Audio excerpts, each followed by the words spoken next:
We're about 2 minutes from getting started with tonight's Facebook Live. If you can hear me, would you please send a message in the chat and just let them know that, that the audio is coming through. I'd appreciate it. Thank you.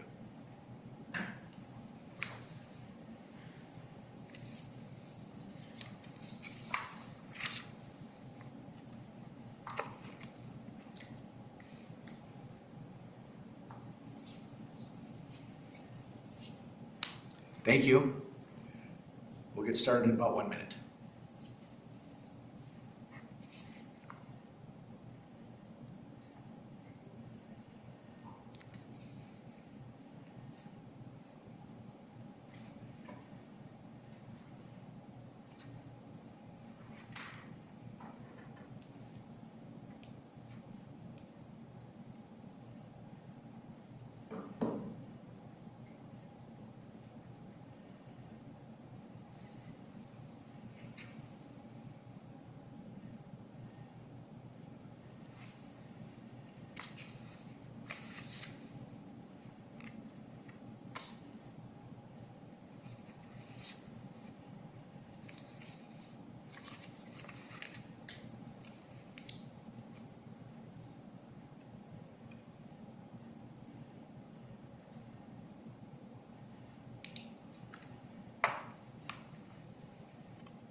Well, according to my clock, I've got 7 p.m., so I'm going to go ahead and get started.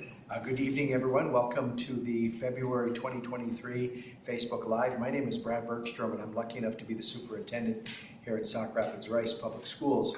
Thank you for taking time out of your evening to come and join me. I always appreciate the opportunity to get out in front of our families and share information about what's going on in the district, but also an opportunity for me to hear some of the questions that you might have. The purpose for these Facebook Live meetings are for 2 reasons. One, as I mentioned, it's a chance for me to share some of the great things that are going on in the district and maybe to share some things that maybe I'm hearing some questions about that might need some clarification.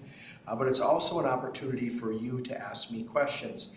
And the process that we use for doing that is we'll use the Facebook chat. And if you want to go ahead and put a question in there, I've got 2 amazing people here that will be looking at those. They'll give me the question. I'll go ahead and I'll take a look at it, and then I'll try to answer it for you. Now, there are times and questions that I get asked that I just don't know the answer to. And if I don't, I do one of 2 things. One is that I will sometimes send a text message, and sometimes I'll get a response and I can answer it right away. If I can't, I will jot that question down, and then at the next Facebook Live, we'll go ahead and try to answer that question. We have been doing a really good job with maintaining a sense of really the purpose for this, and that is to get information and ask questions. And I want to make sure that we keep doing that, and I'm very appreciative of that. Remember, this is a school district function that we have here, and so there may be some things that I say or some things that are shared that people may not necessarily agree with or may have some concerns with, and this is not the format to air your grievances with that. Please feel free to send me an email, give me a call. I'd be more than happy to meet and discuss those with you. This really is about a Q&A session, as well as for me to share some things that maybe people might not know what's going on in the district. And so that's what we'd like to maintain that decorum and make sure that we treat each other respectfully. And I appreciate your attention to that. And we've been doing a really good job with that lately, so thank you very much. So with that, I'm going to go ahead and get started. I don't see any questions coming in yet. So I want to talk a little bit about a few things, and the first thing I'm going to talk about is the results of a survey that we asked people to complete for us, or the community to complete, with regards to weather and also in regards to e-learning. And just for those who may not know what e-learning is the learning that takes place during days in which school is canceled. and it allows us to continue the learning that normally would be taking place in the classroom. So we sought feedback from families and wanted their views. We've had a very interesting weather taking place. We had a couple of days in December where school was canceled. We had a late start, we had an early release, and then right after the first of the year, we wound up going through some of those same things again. And so it just seemed like the right time to ask for some feedback. And I wanted to share some of the results with you. The survey, first of all, I'll talk a little bit about the survey. The survey consisted of 6 multiple choice questions. It opened up on Friday, January 6th, and was open through Thursday, January 12th. We did send out a reminder on Tuesday, which would have been January 10th, to fill out the survey. On average, the survey took 1 minute and 6 seconds for people to complete, and that was done purposefully. We don't want people to have to take a tremendously large amount of time, but your feedback that is shared with us is exceptionally important. And then we asked for families if they had students at multiple levels, meaning if they had an elementary student and a middle school student, or a middle school student and a high school student, just as examples. We wanted them to fill out a different form for each of those students, so we wanted to separate that out so that we could see the responses based upon those age levels of elementary, middle school, and high school. As it turns out, we had 1,536 people that completed the survey, which was an amazing turnout. Greatly appreciate that. Of those people who filled out the survey, 64 of them, or a little over 4%, were families with students at the preschool early childhood level. Earlier I was talking about middle school and high school and elementary school. I should have mentioned we also asked for feedback with preschool and early childhood as well. Inadvertent slip on my part. We had 400 people, or about 26% that were from the middle school. We had 427 respondents, or a little over, just shy of 28% of the respondents were from the high school level. And our largest group was at the elementary level, and there was 645 respondents there. Just under 42% of the respondents were from families at the elementary level. And one of the first questions we asked was communication preferences for regards to if we're going to have a late start or if we're going to have an early release. And what's that timing look like? And 48.63%, or 747 respondents, preferred that we be notified by 9 p.m. The night before. There was just a little over 5% that said they wanted to be notified at 5:30. And I should add with that there was a couple of caveats with that, and that is when we make the notification the night before, the drawback to that is that things can change. The upside is it allows families to plan. When we make the announcement at 5:30, the drawback is it's 5:30 in the morning, and if there's if a decision is going to be made to delay or cancel, less time to plan. And the upside, though, is generally we have a much better idea of where things are going to be at.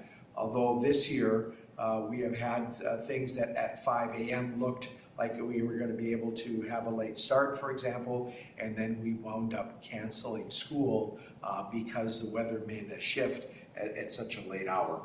So again, with back to the late starts and early releases, about 45.96% of the respondents said either of them works. So a majority of the people said that they wanted to be notified the night before. Another big chunk of them didn't really matter to them. They're a very small number of people wanted to be notified by 5:30 a.m. or that worked for them. The next question that we asked, I'm not seeing any questions yet. The next question that was asked is that the communication preference, if we're going to be closing for the day, and 51.24%, or 787 people, respondents preferred, let me know please by 9 o'clock the night before. 6.45%, or 99 people, said let us know by 5:30, that works. And then 42.32%, or 650 people, said that either works for their family. So again, when we're talking about early release, we're talking about late start, or we're talking about being closed for the day. An overwhelming preference to be notified the night before, knowing and understanding that sometimes when that decision is made, that the weather could change, and it might have been a case that we could have come to school for a partial day or even a full day. So that's good feedback from families with regards to that. The next question that we asked about was advanced notification. So in other words, the question is a communication preference for advanced notification that the district is monitoring the weather overnight prior to making a schedule change and the schedule change decision the next day. And so really it's asking if we're looking at, or we could be moving in that direction, do you want to know the night before, or do we just wait until that decision is going to be made? And 15.31% or 235 people said that the advance notification was not important to their family. It is what it is, just tell us when it's going to happen. 39.54% or 607 respondents said advance notification was somewhat important, and 45.15% or 694 respondents said that advance notification was very important. And that is something that we'll now put into our repertoire of how we're going to be communicating with families. Is if we think that there could be something going on, we're going to let families know the night before, hey, we're monitoring the weather, we're looking to make the decision in the morning. And again, it has to do with the timing, the type of weather that we're getting, etc. So we will put that in there if we believe or if we think that weather is going to become a part of the decision making for in the morning. We'll give families that notification the night before. Next question we asked was regarding feedback, whether e-learning is a viable option for their child or their children when school is canceled.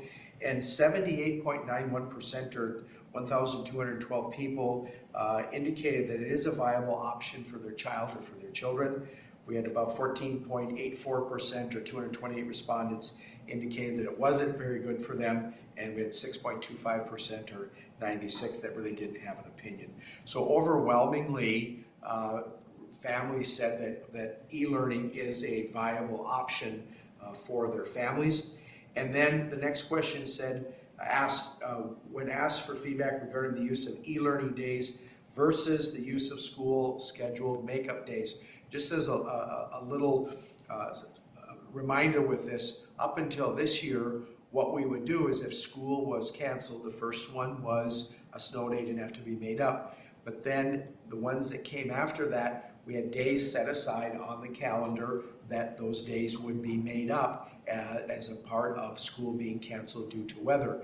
And so the question then comes back to, do we want to stay with e-learning, or do we want to go back and look at the makeup days that we had in place prior to this year? 75.52% or 1,160 respondents indicated that they prefer the use of e-learning days as a learning model for canceled school days, and 24.48%, 376 of the respondents indicated they prefer the use of scheduled calendar makeup days. So about 3 out of every 4 respondents said that they prefer the e-learning to the makeup days, and that will be information that we'll continue to take with us as we continue to build our calendars.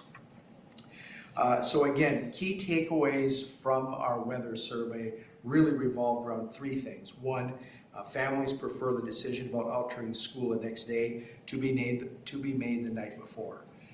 And again, knowing the drawback is that weather patterns could change, and we maybe could have come to school for some or all of the day, but they would prefer to know the night before versus that morning. Families also prefer e-learning as a learning model for us versus the scheduled days, makeup days. And then the final piece is the families prefer the advanced notification that the district is monitoring the weather overnight, and we will be adding that to our planning as we continue to look at weather when it becomes a potential obstacle for us. Okay. At this point, where we're at in the year, we have had 4 days in which school has been canceled, which means the following. 1 is the very first day is a snow day, and nobody has to make anything up with it.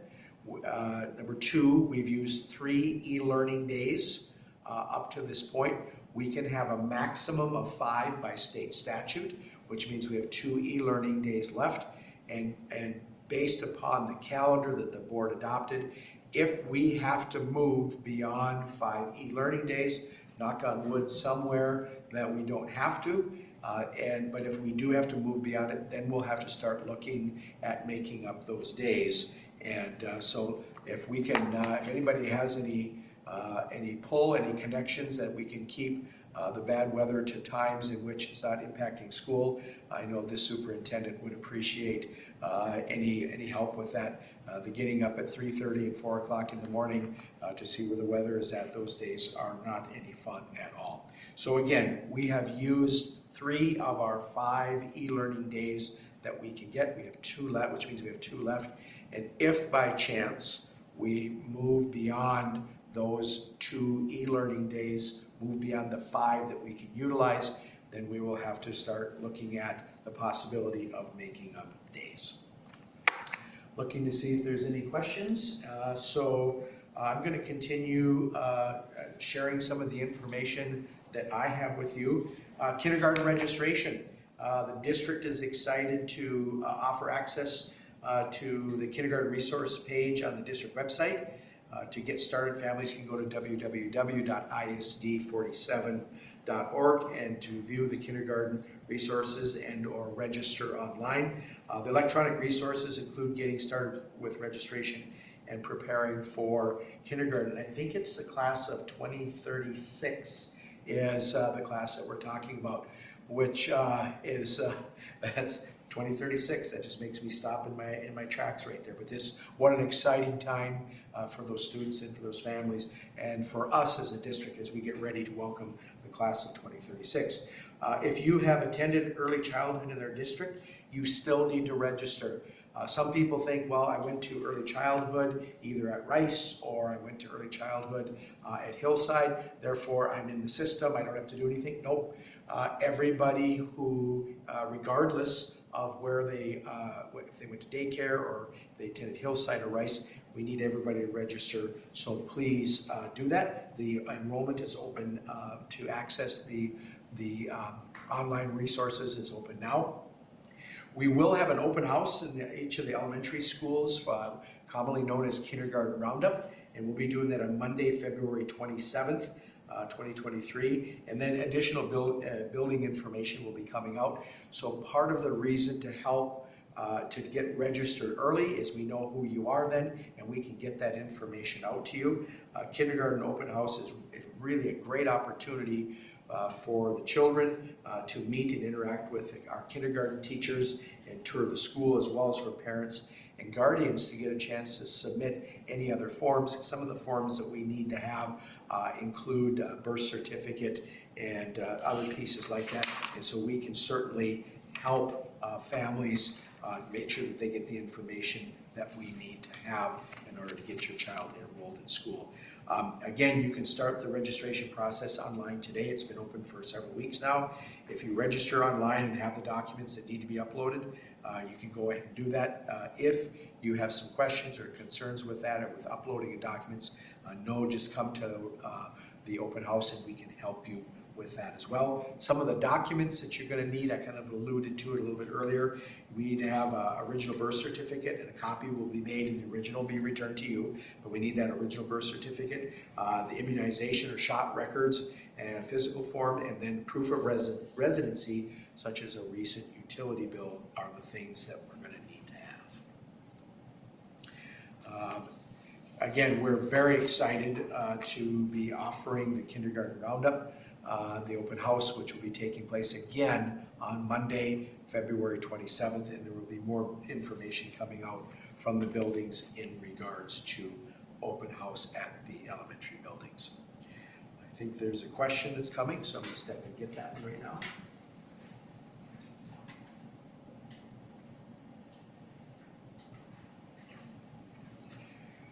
So the first question we have here is, if we open enrolled this school year, do we have to re-enroll for next year? And the answer to that question is no, you don't have to go through that open enrollment paper process again. Once you are in the system, you are in the system.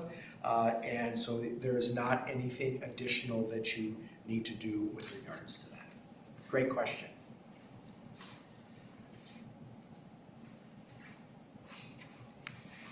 And speaking of open enrollment, I'm going to take a few minutes here and talk a little bit about open enrollment and what that means. I oftentimes get asked questions in regards to what does open enrollment mean here, and there was some communication that we sent out like we did last year with regards to open enrollment. And so I just want to try to touch on a few highlights with where this is at. So as each December, the Board of Education acts on the open enrollment document. It's a resolution. And starting last year, what the Board of Education did is we have parameters for how many students at a per grade level that we can have. And once we reach that number or that cap at that grade level, it's not in the classroom, it's at a grade level. Once we reach that cap, no more open enrollment can happen. So one of the questions I get asked is, so you only do open enrollment during this time period? And the answer to that is open enrollment if we're underneath those grade level caps that the board established. That can be available for families at most any time. Part of it for us is that our grade level numbers are generally at or above those caps that are established, so there is not a lot of opportunity for that. So what the board has done, and last year we did it in April, this year we're doing it January 16th through February 15th. What the resolution says is for that 30-day time period, we're going to raise the caps and allow open enrollment, but it cannot exceed that next those raised cap level numbers. And what we're trying to do is really look at managing the enrollment piece and looking at the efficiencies that we have in our building.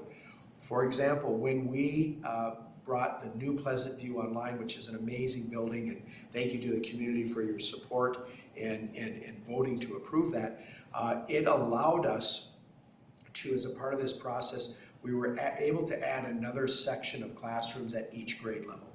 So what we've done is we've gone back and looked and said, okay, what's the maximum number that we can have? What's our maximum efficiency at each of those grade levels? And then we drop back from that a little bit because we don't want to fill that up. And then if there's residents that move into the district, then where's the room for them?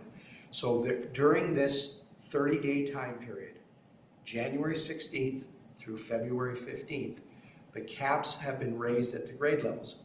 The normal caps are as follows.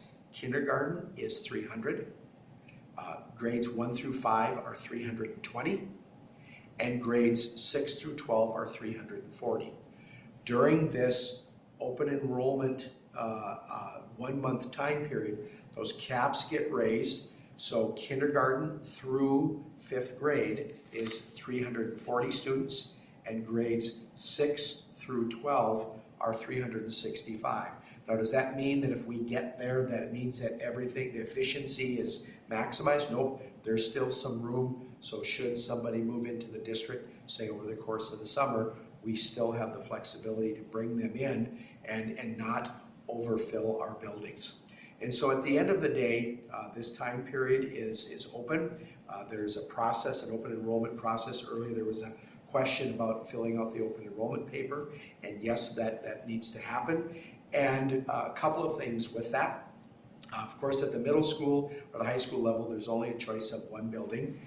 But for families who are interested in open enrolling into the district at the elementary level, we certainly will give you the opportunity to select where you would like to be. But ultimately, at the end of the day, we as a district will decide where students are going based upon the numbers of students that we have in each of those buildings. So for example, if a family wanted to open enroll their kindergarten student and they wanted to have them enroll at Pleasant View Elementary School, If Pleasant View is already full, and then the option would be you could go to Mississippi Heights if they have the room. If Mississippi Heights and Pleasant View are both full and there's room at Rice, the option is that you can go to Rice. So at the end of the day, we're trying to manage the enrollment, keep our class sizes manageable, and at the same time, make sure that we're maintaining that efficiency that we know it exists for our buildings. And this 30-day window or this 30-day opportunity does provide those families who are interested in open enrolling into the district the opportunity to do so. But again, it is limited. We raise those grade level caps, and then after that 30-day time period, it goes back to where those regular numbers or normal cap numbers are at. And because of our efficiencies that we have, we can do that and maintain class sizes that are very manageable. If you have any questions with regards to open enrollment, please feel free to reach out to me at the district. I'd be more than happy to try and answer your questions or meet with you to discuss that. At this point, not seeing any other questions. So I'm going to switch from talking about open enrollment to talking about early childhood. And so back in December, the district formed an early childhood work group, and the purpose for this work group was to try and better serve our earliest learners. And I had a phone call from a parent who had some concerns about our early childhood programming, and they said something that really resonated with me, and that they said is that what we have in the district, they didn't feel it was very family friendly. So really the purpose of this work group is how can we provide programming that is more family friendly, and our focus is on programming. What is it that our families need? And paramount for us in helping to make decisions is that we get feedback from our families. I talked earlier about the weather survey, and we gathered that information, sent it out, and took the feedback, and as a result of that, made an adjustment in terms of what we will do if we are aware that there could be a weather decision, but we're going to wait till the morning to make that decision because we don't know where it's going to be at. That kind of feedback that we get really helps inform us and make good decisions. And so we're looking for feedback from our early childhood families, and it could be those who have been in the program and giving us some feedback. It could be those who are currently in programming with their children and providing us with some feedback, or it could be those who are about to enter into the age where their child would be going to early childhood. We are looking for feedback from all of you in order to help us better understand what programming needs we need to have. This survey is on the website. If you go to www.isd47.org, and if you scroll down to the bottom, you will see a survey tab. Click on that, and there's going to actually be two surveys that show up. The first one talks about programming for 23-24. The one that we want you to fill out is the future survey, and that's that programming that we are trying to figure out what is it that we need to offer to be family friendly and also to meet the needs of our community, and to see if we can somehow make adjustments if needed to what programming we are going to be providing. We have had some listening sessions already. We had a listening session with the staff for early childhood for both Rice and Hillside. And then on the 24th of January, we had a listening session at Rice. And then on the 26th of January, we had a listening session at Hillside. So between the survey and the listening sessions, that will help inform our recommendation that we hope to bring to the board sometime in the month of May in terms of programming needs for the future. Now, parallel with that is programming needs that we're going to be having for 23-24. And normally, when we put out the newsletter that goes out to the community, we have put our offerings for early childhood in that. And this year, instead, we put information in there, about the survey, and that more information would be coming. It is our goal to sometime next week to put our offerings that we're going to have at Hillside and at Rice for early childhood for next year. And so please be watching for that. I think there's going to be some things in there that families may find very helpful as they are planning to their plans in terms of what courses might they, or classes might they want their child to take for early childhood, and other options that they may find useful and helpful in that planning. So look for that to be coming out early part of next week. We will start with our staff, and returning families will get the information first, and then it will follow with our residents that live in the district, and then open it up to everybody else after that. So look for that information to be coming, and it'll give you time to look at those options, and then we open up the registration window in early March. And I'm looking over here to make sure I got that right. So you'll have some time to look at that. The window will open up, and then we can start the registration process in early March. So again, be looking for more details to come with our early childhood planning next week. And I think there's some things in there that families may find to be more family friendly and is a part of the registration process.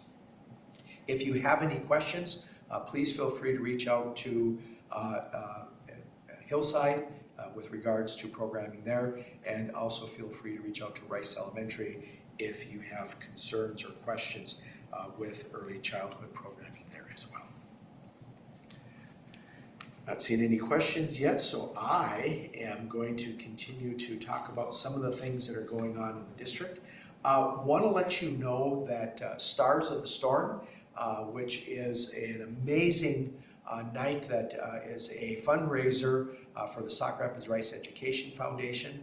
Stars of the Storm will be taking place on Friday, March 17th, and it will be taking place at the high school. It is always an amazing evening, and part of that is the talent show that is associated with that. So auditions for the Stars of the Storm for students in grades K through 12. There's a sign up at isd47.org, and they're 10-minute audition slots. We're going to go Tuesday, February 7th. That's this coming Tuesday from 4 until 8. And then on Thursday, it will be from 4 until 7. And those auditions will be held in the choir room at Sauk Rapids Rice High School. Thank you to Mr. Mick and the others who are helping to get all of this organized for the auditions for the Stars of the Storm. Again, a tremendous opportunity to, as a fundraiser for the Sauk Rapids Rice Education Foundation, which takes the proceeds from fundraisers like this and uses it to provide grants and to staff for things that maybe we as a district in our budget cannot afford to put to purchase, and it allows those opportunities. And while I wasn't able to go this year to through the tour when we presented the grants to people, to staff, it is the smiles on their face and the level of excitement is amazing. And so again, if you have an opportunity to participate in the Stars of the Storm on the 17th of March, please feel free to do so. It's always a wonderful evening. There's a silent auction piece that goes with that as well. Kind of a hockey guy, got a picture of Kaprizov last year, and it's hanging in my basement. So, but there's something for everybody there that night, and want to personally invite all of you to attend. It's a great evening, to say the least. At this point, still no questions, so talk a little bit about some upcoming events. And so 8th grade Parents Guardians Night, and this is for students who in the fall of 2023 are going to be moving over to the high school and becoming 9th graders.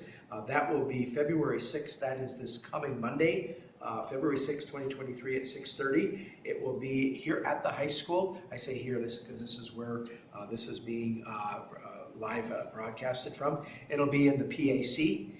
And you can enter through either door number 1, which is the main door at the high school, or door number 6, which is found on the west side of the high school. And that hallway will take you straight down to the PAC. If you come in through door 1, you'll come through the commons area, make a left, and the PAC will be on your left side. So either one of those doors will work. This is an informational night to help students and families regarding course registration for 2023-2024. Yep, we might be a little over the halfway point for the 22-23 school year. We are already well into planning for 23-24, and that registration night for courses and that information is really important. Now, you will not be registering for classes on this night, but it'll be an informational session for you to get that information. Having been a high school principal, this is a really important night to help families to understand how the process works, what courses can be out there. Ninth grade, there are generally a number of required courses that have to be taken, but there is an opportunity for some elective courses.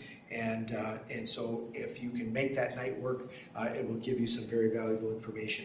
And again, that night is Monday, February 6th. That'll be at 6:30 p.m.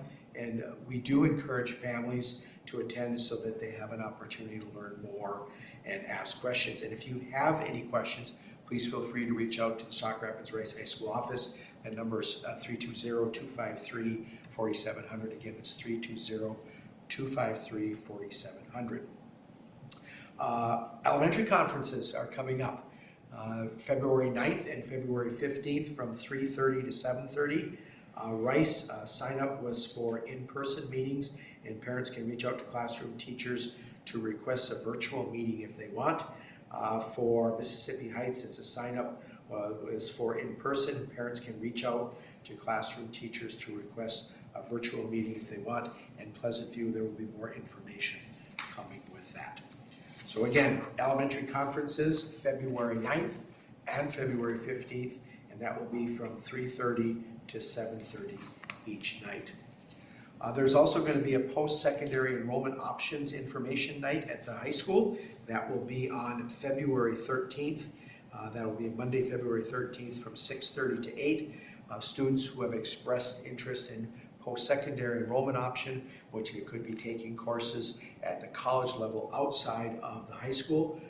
If they have expressed some interest in it through the registration process, receive information in the mail regarding this meeting, and the meeting will be held in the PAC, and we'll ask that night that you enter through door number 6, which is on the west side of the high school. Come right straight down the hallway on your right side, you will see the PAC. No school for students, Friday, February 17th and through Tuesday, February 21st. For staff, we will be having our second all-district professional development day on February 21st, and classes will resume for students on February 22nd. So again, no classes for students February 17th, through, which is a Friday, through Tuesday, February 21st. For staff, it's Friday the 17th through Monday the 20th. There will be professional development for staff on the 21st, and classes resume for all on February 22nd. And then last item I have, no, I guess two other items. The next item I have is the district band concert for grades 6 through 12. It's just around the corner. We'll be here before we do our next Facebook Live. That will be on February 28th from 7 till 9 p.m. and we'll be in the Sauk Rapids Rice High School gym. And we'll ask that you enter in through door number 6. You'll come in and walk in just a little bit, hang an immediate left, and you will be able to come into the gym. Come early. That generally fills up and is a great concert. Last year was amazing for that 6 through 12 district band concert, and it was a concert that I certainly enjoy going to. And then the final piece is February is I Love to Read Month. It's also Black History Month, and it is also School Board Appreciation Month as well. So that's just a listing of some of the things that are going on across the district for the month of February. Looking at still no questions. Awesome.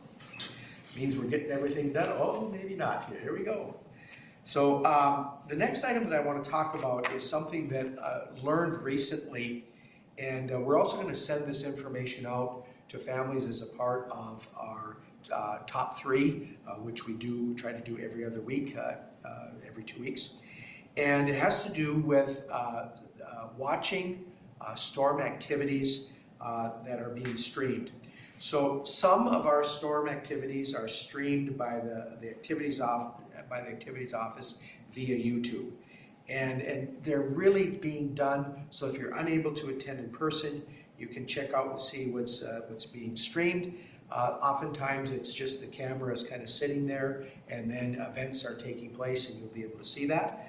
But what we have learned is that what is going on is that people will want to watch an event, and what they're doing is they're going to a search engine such as Google and they'll do storm activity streaming. And what's going on is they're being taken to a site. So with Google Analytics, for example, people pay to get their information moved to the first page and to the top of that first page. You click on it and it looks like it's taking you to the site where you can view the event. But in order to do that, they got a firewall set up and it means that you have to pay. And I want to let everybody know, we here are not charging any of our families or those who would like to watch a fee when we are streaming.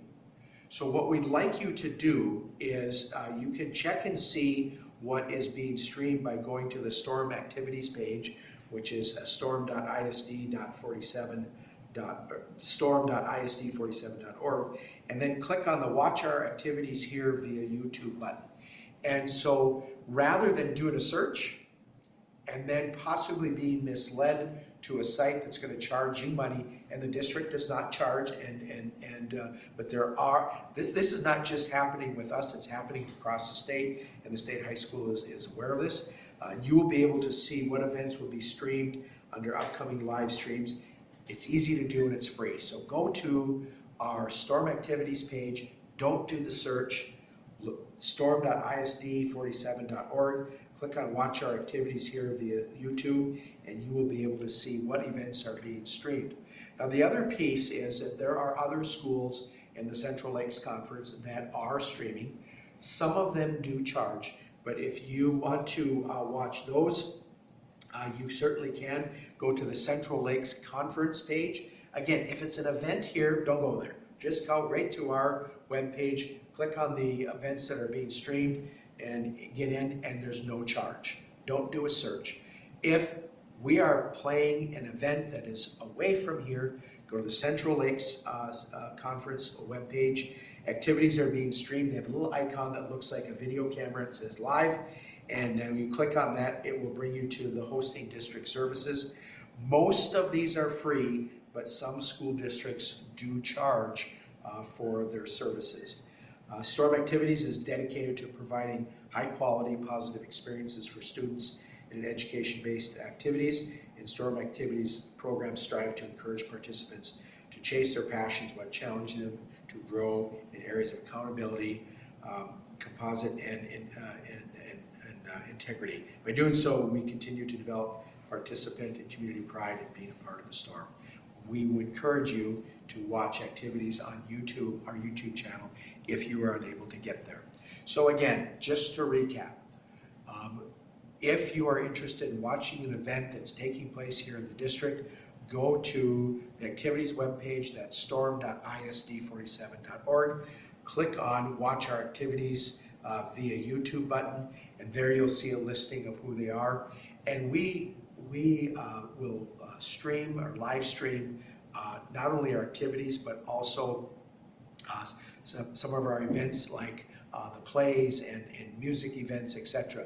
Sometimes with some of the events we can't because there's copyright issues that come into play, but I think we're somewhere over 150 events that are being streamed this winter, and those are free of charge. Don't go do the search on Google or on Chrome or whatever search engine you have.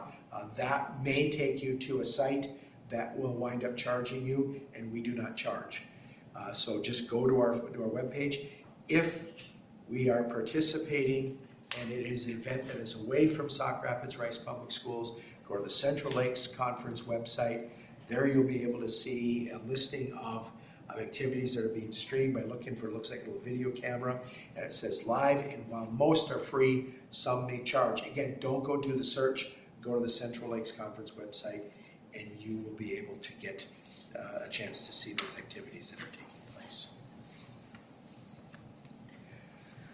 All right. With that, then I'm not seeing any other questions. I greatly appreciate you taking the time to be here tonight. Thanks for spending your evening with me. With that, you have a great evening. Take care and go Storm.